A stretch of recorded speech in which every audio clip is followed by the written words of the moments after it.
Becky Lynch wins the Women's World Championship. Cody Rhodes versus AJ Styles is official for Backlash. Jack Perry's AEW return. The Bloodline bloodies Kevin Owens.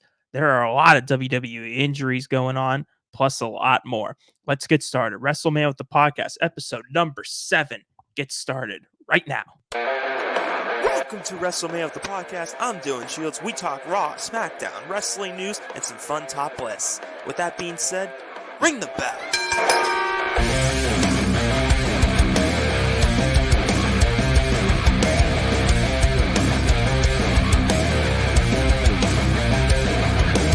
Alrighty, folks. So, a bit of an unusual date for this episode. Today is Thursday. I apologize. I cannot get the episode out Tuesday. Around this time here at my college at Millersville, it is finals week next week, and this week's a lot of big projects for me. And Tuesday was a big day for me to get stuff done, so I couldn't record. But all that's out the way now. I'm way more free tonight to do this. This is pre-recorded. You might be able to tell because it's a lot brighter outside. I always love recording when it's nice and sunny and bright out. I got my Steelers merch on because at this recording, this is right before the draft. I think we got like less than 3 hours away from the NFL draft. As you see, I got I got my hat and the two Steeler logos. That just goes to show my passion for that team. So I'm very excited. But let's get into some wrestling here. We'll do the usual. We'll do Lathe Smack Talk, Raw Rundown, ring discoveries, and no top 5 again this week. I'm actually gonna give you guys a nice little quote from a famous WWE superstar, and one that inspires me and I think inspires a lot of other people. But let's get this PowerPoint going as usual. Like I said, 7th episode here. And let's start with SmackDown last week. And my friend Troy, who, if you guys have seen the predictions or like WrestleMania reactions videos, he has appeared and he went to WrestleMania in person. He went to this as well live in person because it was in Pittsburgh. So pretty cool treat for him. He's pretty spoiled because he gets to go to 2 big shows in a row. But opening the show, AJ Styles beat LA Knight to become the number 1 contender. I've said this for weeks. Styles is the perfect first opponent for Cody at Backlash. I think it makes complete sense. He's a heel, but he's also a great wrestler to where he'll still give him a good quality of match, but have people root for Cody to win. Hopefully LA Knight will be in some type of title picture towards the summer, but Styles is perfect opponent for Cody, and that France crowd is going to go bananas for that. And a good match, too, between Styles and Knight. Street Profits won a fatal 4-way to become the number 1 contenders for the tag titles. And speaking of the tag belts, if you're just listening to this, I have an image of both the World Tag Team titles on Raw and the WWE Tag Team Champions on SmackDown. I forgot if I gave my analysis on the World Tag titles last week. I think they're all right. I think the circle's a little bit weird, though, and it kind of looks like the World Heavyweight title, but there can certainly be worse. But that new SmackDown tag belt design, Theory and Waller are lucky men because that is freaking beautiful. I think that it's nostalgia because it kind of looks similar to I think it was like the SmackDown tag champions in like the Ruthless Aggression era. I think they look pretty similar to them. It looks so cool. It's got like a nice little globe in the middle. It's got like a crown at the top. It's just beautiful. It might be the best title design in WWE right now. Besides maybe the World Heavyweight title, I'd give this the upper echelon. I'd give it number 1. It looks so beautiful. So happy they got rid of those penny looking like belts. At first they were brown, and like I said, they looked like freaking pennies, and it was ridiculous. And then it was blue and red for Raw and SmackDown, and it just wasn't working out. I'm surprised they didn't do it earlier, but I guess with the Usos' reign and the Judgment Days, they didn't want to do that till after they lost. So makes sense, but yeah, beautiful designs. But Street Profits versus Theory and Waller should be exciting. I don't know if the Street Profits are going to win them. Feel like they might keep them on Theory and Waller for a while. I said this in my WrestleMania, I think either predictions or reactions. I low-key like KO and Orton as a tag team. And I know Kevin Owens will talk about his issues with the bloodline, but I wouldn't mind if him and Orton beat them for the titles or something. Or maybe New Catch Republic get their moment and they beat them for the SmackDown tag titles. Very exciting. But yeah, should be a good match. And I'm happy Street Profits are back in the tag title spotlight because it's been a while. Jade and Bianca challenged Damage Control. They confronted them. They were sitting like on top of the stands. So kind of makes it to me obvious that they're going to win the WWE Women's Tag titles. And originally I thought that'd be Bianca and Naomi because they were teasing that, but it seems like they want to have them team up. And I'm guessing they're going to they might hold them for a while, but I think they're going to have them break up at some point and have the Dream one-on-one match. But hopefully, if with them winning the titles, they'll actually make them relevant again. They'll actually defend them and be a big deal because they're both big stars. So I'm hoping this can finally elevate the tag titles because it has kind of been a mess ever since they introduced it in 2019. The Bloodline bloodies Kevin Owens. If for those who are listening, it's sorry for people who don't like seeing blood like that, because I have an image of Kevin Owens just busted open. Holy shit. I don't know if that was like him actually getting busted open or if it was accidental. Apparently, Roman Reigns still has like stroke on how the Bloodline story goes. So I think he has a little bit of like stroke to tell Triple H or tell the board or whatever, especially now that The Rock's in charge. Like, hey, we want to do this and have blood, and no one could say no because they're in charge. So, but Tama Tonga attacking KO and then just beating the hell. But KO looked like such a badass when he was trying to fight back while bloody, but they just beat the hell out of him. So I never thought we'd get KO going after the Bloodline again because he feuded with Roman so many times, but it seems like we're going to get that. But holy shit, in 2 weeks, have they established Solo and Tama Tonga? That's how you bring someone up from another company, Tama Tonga for New Japan, and have him make an impact. Like, that's how you do it right there. Like, what an incredible 2 segments the past 2 weeks the Bloodlines had. And finally, Solo feels relevant, like actually relevant. He like wore, I think, like a chain or something. Like he wore a suit dressed like the tribal chief, which was pretty cool. And Heyman's just kind of held hostage. So all that is just expertly done. Like I said, the Bloodline Civil War in the future is going to be spectacular. And I have a feeling Solo and Tamar got to get involved in the Jay Priest match at Backlash. I got a feeling they're going to do that. And apparently, with all these injuries I'm going to discuss later, apparently Jimmy's one of them that's dealing with an injury. Like, I know he's kayfabe sidelined, but he actually is hurt. So hopefully he'll get better. But then the main event was Bayley versus Naomi for the SmackDown Women's title. They had a good little match there, but kind of what I expected. Tiffany Stratton gets involved, causes disqualification. It does. I love her moonsault when she jumps from the first rope to the second to the top rope and does it. World's Prettiest Moonsault, I think it's called. And she did it to Bayley and Naomi. Freaking awesome. And I think I kind of expected that finish. You want to, since Naomi, she's kind of lost a lot, but then like ever since WrestleMania, she's finally getting some wins. You want to protect her. And obviously you don't want Bayley to lose. So it was kind of weird when I saw the match announced because I'm like, they're both baby faces and Bayley just turned baby face. So why are they doing this? But I guess now they want to give Naomi that spotlight for the title. And I feel like they're going to do a triple threat at Backlash. Seems to be the direction we're going. I want Tiffany to be a champion one day, no doubt. And I feel like she can have a decent reign with it, but I think I think it's too early to take the belt off Bayley immediately. So I feel like they're doing this triple threat match too. Unfortunately, I feel like Naomi, if they do the triple threat, she'll be the one taking the pin. But still, good way to end SmackDown. Good episode for Troy to see in person. Let's go to Raw Rundown from instead of last night, a few nights ago. So opening Raw was Jey Uso and Damian Priest basically hyping up their matchup. I think Priest said something like like Jay said something to Priest like we're gonna be here one day or something, and Priest was like, "You predicted it. You're right. We're on top. Like, thank you." And then, But then Priest talked down to Jay, and then Jay said something like, "Now that Mommy's out, this is the only reason why you're the leader." And then he's like, "That just makes you Dom's little bitch." And then Jay, I think I'm trying to remember the segment. Sorry, because I lost track of it. I think it was McDonough that tried to attack Jay, and Jay tries to super kick McDonough and kicks Priest instead.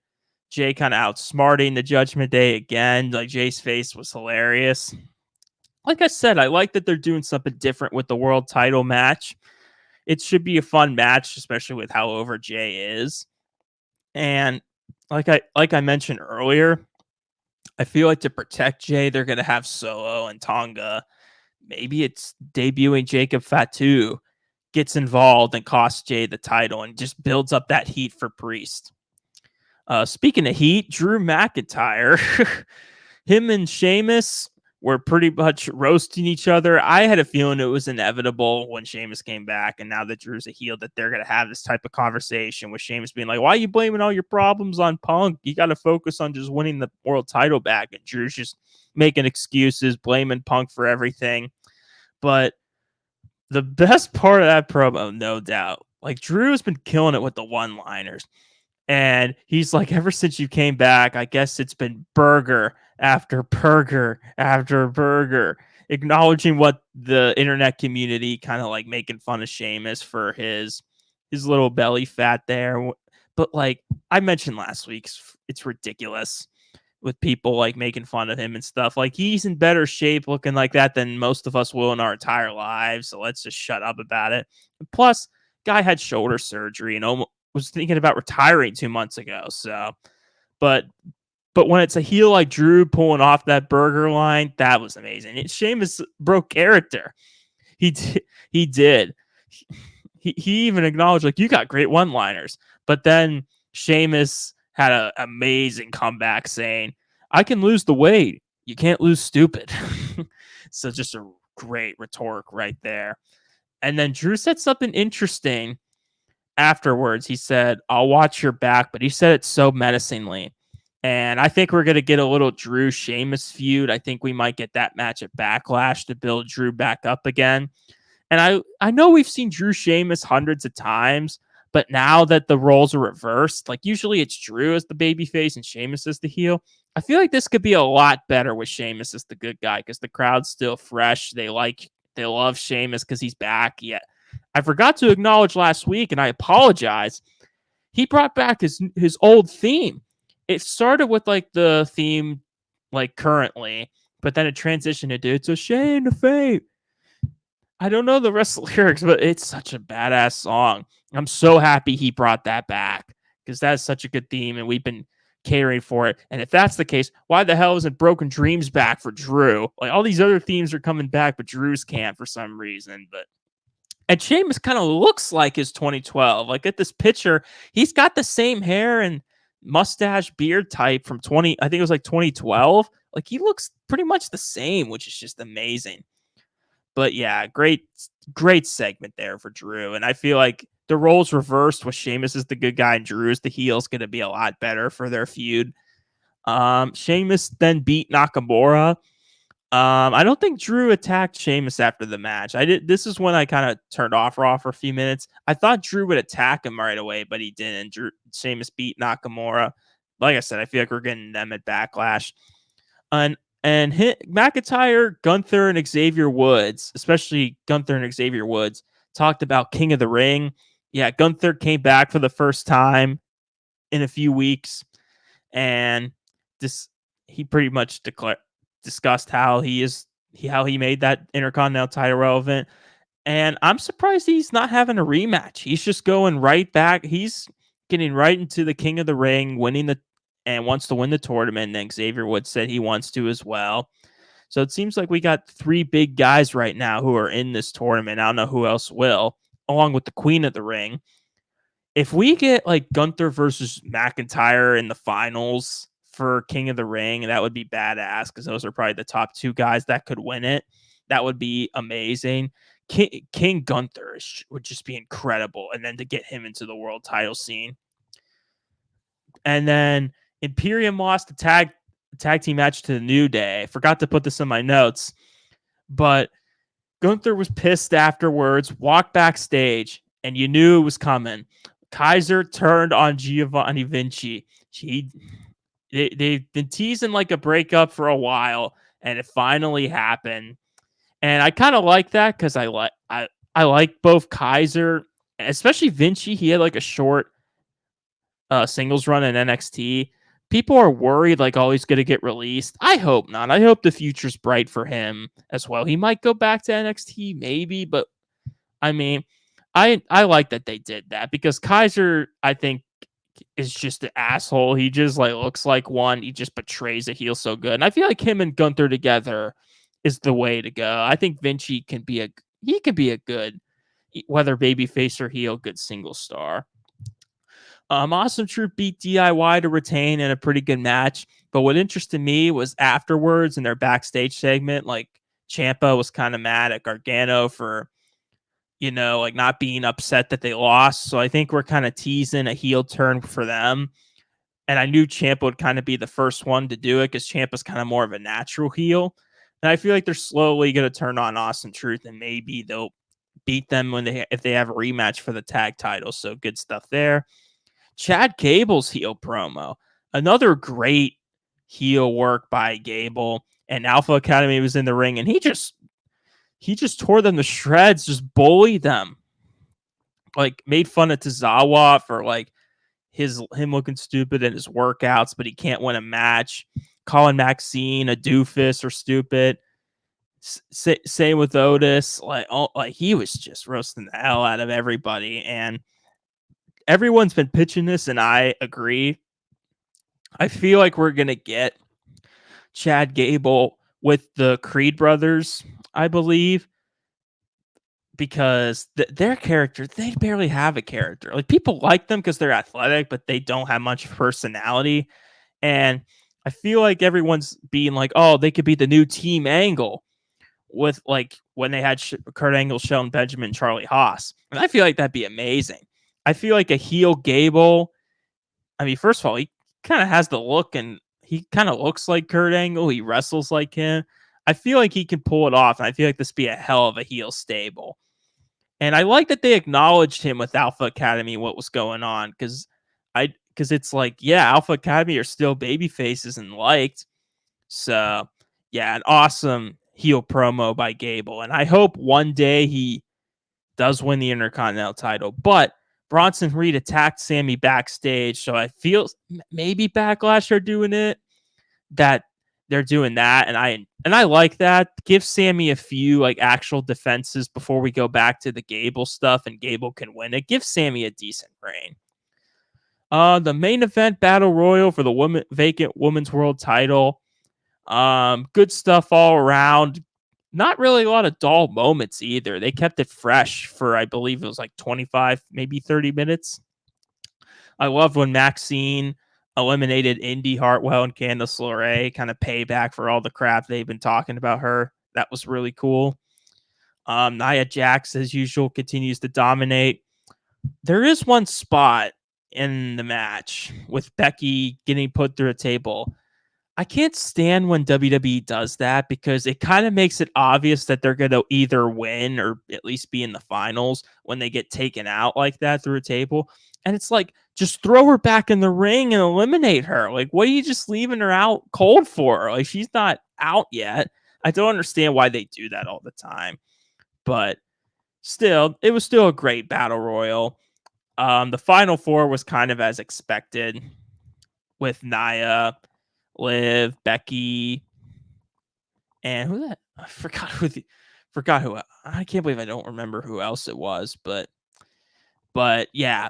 Eventually, it came down to Liv and Becky, pretty much the top two people, and they had a good back and forth. But then Becky won.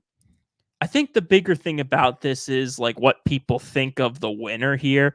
And initially, look, I love Becky, but initially I was kind of disappointed that they didn't give it to Liv and took advantage of her getting this heat from injuring Rhea. Like, I kind of wish they did that. Like, I get maybe Becky's on one of her final runs or something, so they want to give her like one last title run or something. But first of all, I wonder if they had to make Becky come back from vacation earlier than expected because of Rhea's injury and giving her the belt. And yeah, so that's what I wonder with Becky coming back if they had to do that. But it's not the worst thing in the world. Becky's obviously a great champion. She'll have a decent reign. She's still over as hell. But then when I thought about it, if this starts Liv Morgan's like villain arc, if she can slowly transition into more of a heel character, just hating the crowd because they're booing her because they injured Rhea, even though Rhea injured her, because the reason why I want Liv to be champion is because Liv versus Rhea for the title, whether it's at SummerSlam, maybe even WrestleMania next year, or in some big pay-per-view, that's a money match right there. The battle of the two people that injured each other's shoulders and both want blood. Like, that's a money feud. And Liv's SmackDown title reign 2 years ago was a little bit disappointing. She wanted it.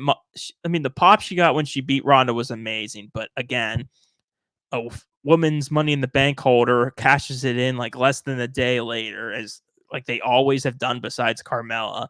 And her reign was disappointing because the SummerSlam match with Ronda wasn't good.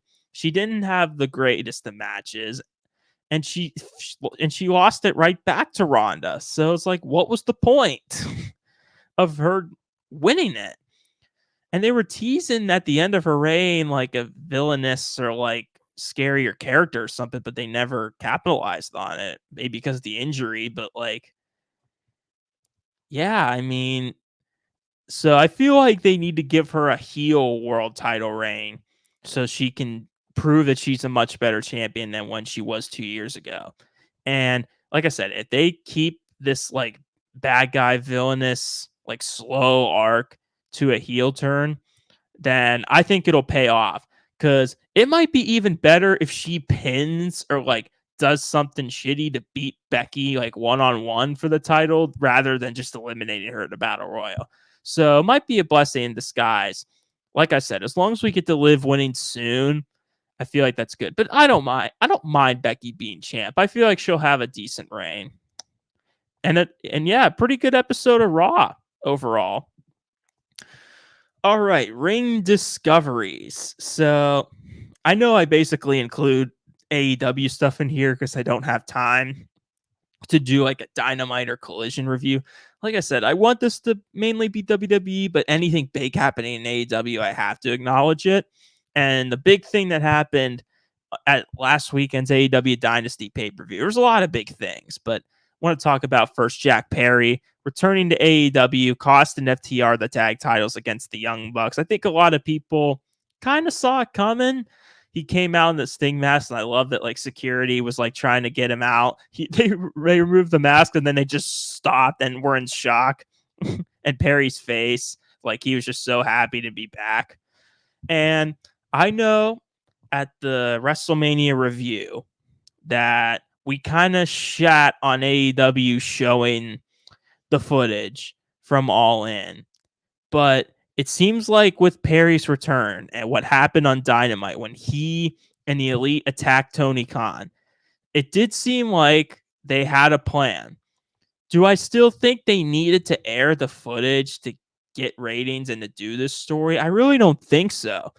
People know about Jack Perry and what he did to Punk. I don't think airing the footage made it any like more significant. Like Punk already acknowledged everything. You could have just had Perry return without showing the footage.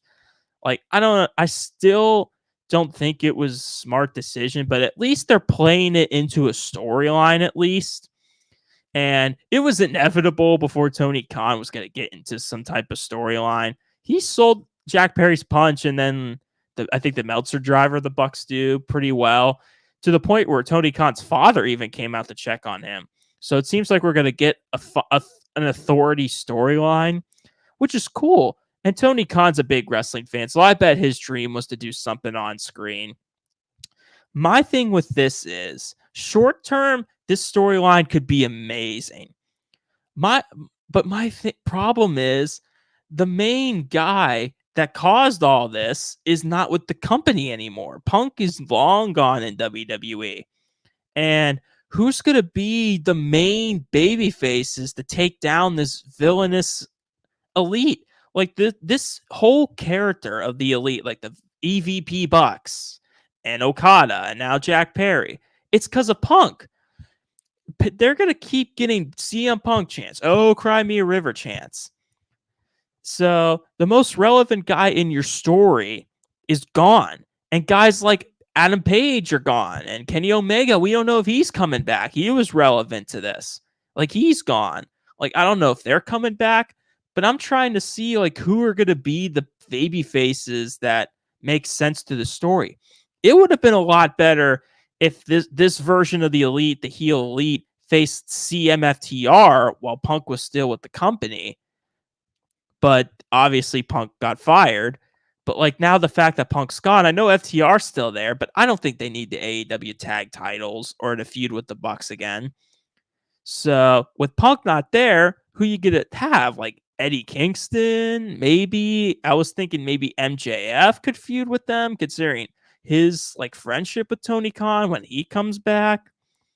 Maybe Kenny comes back with Adam Page and does like an Elite Civil War type deal. Like I said, I'm interested in this story a lot. It's pretty cool that they're doing this for the first time. But short term, it's great. But in the long term, when this incident at All In is irrelevant, how are their characters going to stay relevant? Because, like I mentioned, their characters are all about this Punk fight backstage. So, how are they going to long term keep us invested in this? That's my big, not gripe, but like concern for the story, because it has potential to be great, but they have to capitalize on it. But I appreciate that they did this. Like I said, footage I still don't think was necessary to show, but at least they tied it into a story and it made sense at the end. Other AEW Dynasty news: a Swerve Strickland won the AEW title in a great match with Samoa Joe. Obviously well deserved with his character work and everything. First African American AEW champion. I hope he has a decent reign with the belt. Very proud of him. Just his progression, even the past year, even 2 years with the matches that he's had, especially with Adam Page, well deserved. And then Danielson versus Ospreay having a potential match of the year. I went back and watched this match. It definitely could be. It definitely could be. A lot of people are comparing this match to Cody Roman at WrestleMania. I don't think that's the most fair to do because they're two different style of matches and it's what you prefer. Do you prefer more professional wrestling based matches where it's more based off of move sets and styles, like Ospreay's high flying versus Danielson's like technical style? Do you prefer that type of match, or do you prefer the storytelling aspect where, yes, Cody and Roman obviously have good wrestling chemistry, but it's more about the finishing the story for Cody and all the BS and everybody like Cena, Rock, and Taker getting involved, the spectacle of a match? Like, which do you prefer? Like, I love both style matches. I prefer a WWE Cody Roman style match personally, but I think it's weird to try to compare both. I mean, if we're going to go based off of just wrestling, I would give the edge to Danielson Ospreay just because the stuff they did was freaking incredible. Like, I can't even explain it. Like, just go watch the match. But yeah, it's a little weird to compare stuff like that, but people always do it. Seth Rollins had a major surgery on his torn meniscus that he apparently worked the match with Drew and the tag match with. Holy shit. Freaking round of applause to this warrior of a wrestler for wrestling through that. A 45-minute match and then another match the next night with a torn fucking meniscus? Oh my God. There were rumors of him coming back after Backlash. Dude, like, take all the time you need off to recover.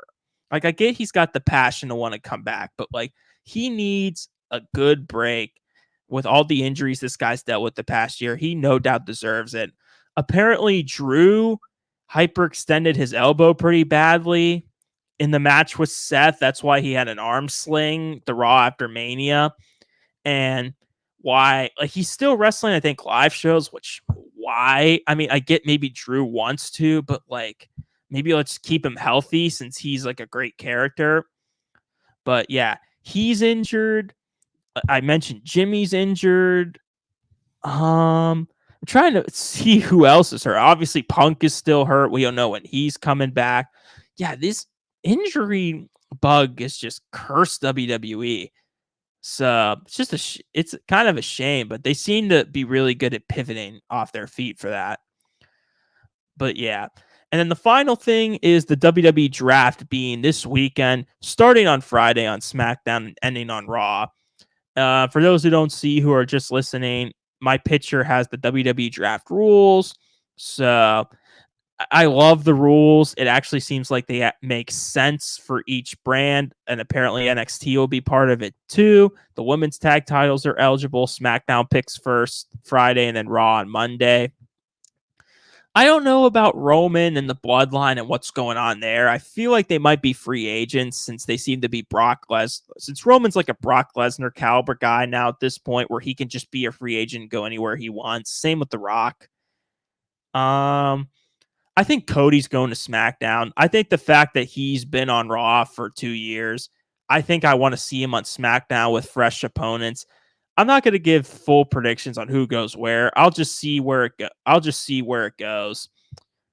But then Trick Williams won the NXT title from Dragunov, and Roxanne Perez retained her title on NXT, which was interesting because I think she was eligible for the draft too. But I think that makes it obvious that Dragunov's going to get called up, and long overdue for Trick Williams to be NXT champ because I see so much potential in him, along with Shawn Michaels in NXT. I think they say he's like WrestleMania main event caliber of a guy, which is big coming from Shawn. So future's bright for him in NXT. All right, let's get into the final big wrestling quote here and why it means a lot to me, and it should mean a lot to you as wrestling fans. It's from The Rock, the final boss, and the quote says, "There's no elevator to success. You'll have to take the stairs." That is an impassionate quote right there. Basically explaining that like you're not just going to easily get your door in to success. You're not going to immediately become a star and main event WrestleMania and like be a great wrestler. It takes time. You have to pay your dues. You got to take your bumps. You got to deal with injuries, and you got to build yourself up. You got to build an equity and build your name up and make yourself a star. Like I love the way Rock could like uses elevators as like the easy path and stairs to the hard path to wrestling. And that's true. That's what it takes to become a big star. And that's why I absolutely respect wrestlers. I respect any athlete who puts their body on the line, but wrestlers specifically who put their bodies on the line for entertainment.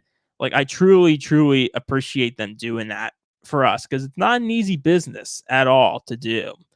It's a lot of wear and tear. And we just went over the injuries and what that can do to you.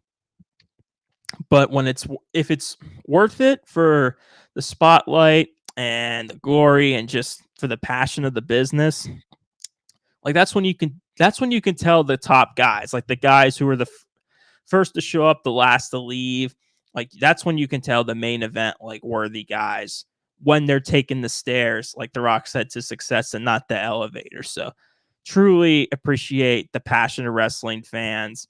And I don't know if I'm going to be taking any wrestling bumps in a ring. I'm not as passionate to be a wrestler like Mark, Troy's brother, the guy I interviewed who does, but everyone understand, like people seem to understand. Yeah, you have to pay your dues and it takes years, decades to like build your craft. But like just this quote makes you truly appreciate the guys who work their ass off for years and finally make it to the top after years of wear and tear.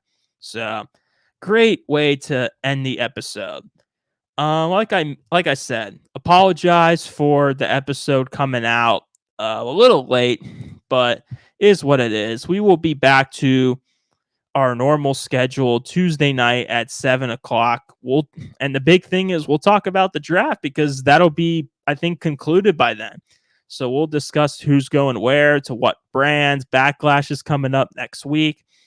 I think I might do like a short, quick video of like my Backlash predictions. I don't think Matt and Troy are going to be in them because of our schedule and our busyness. But yeah, I think that's all I have for you guys today. I hope you guys have a great weekend. For those NFL fans, watch the draft tonight. It's going to be hype, and stay safe, stay humble. See you guys next Tuesday.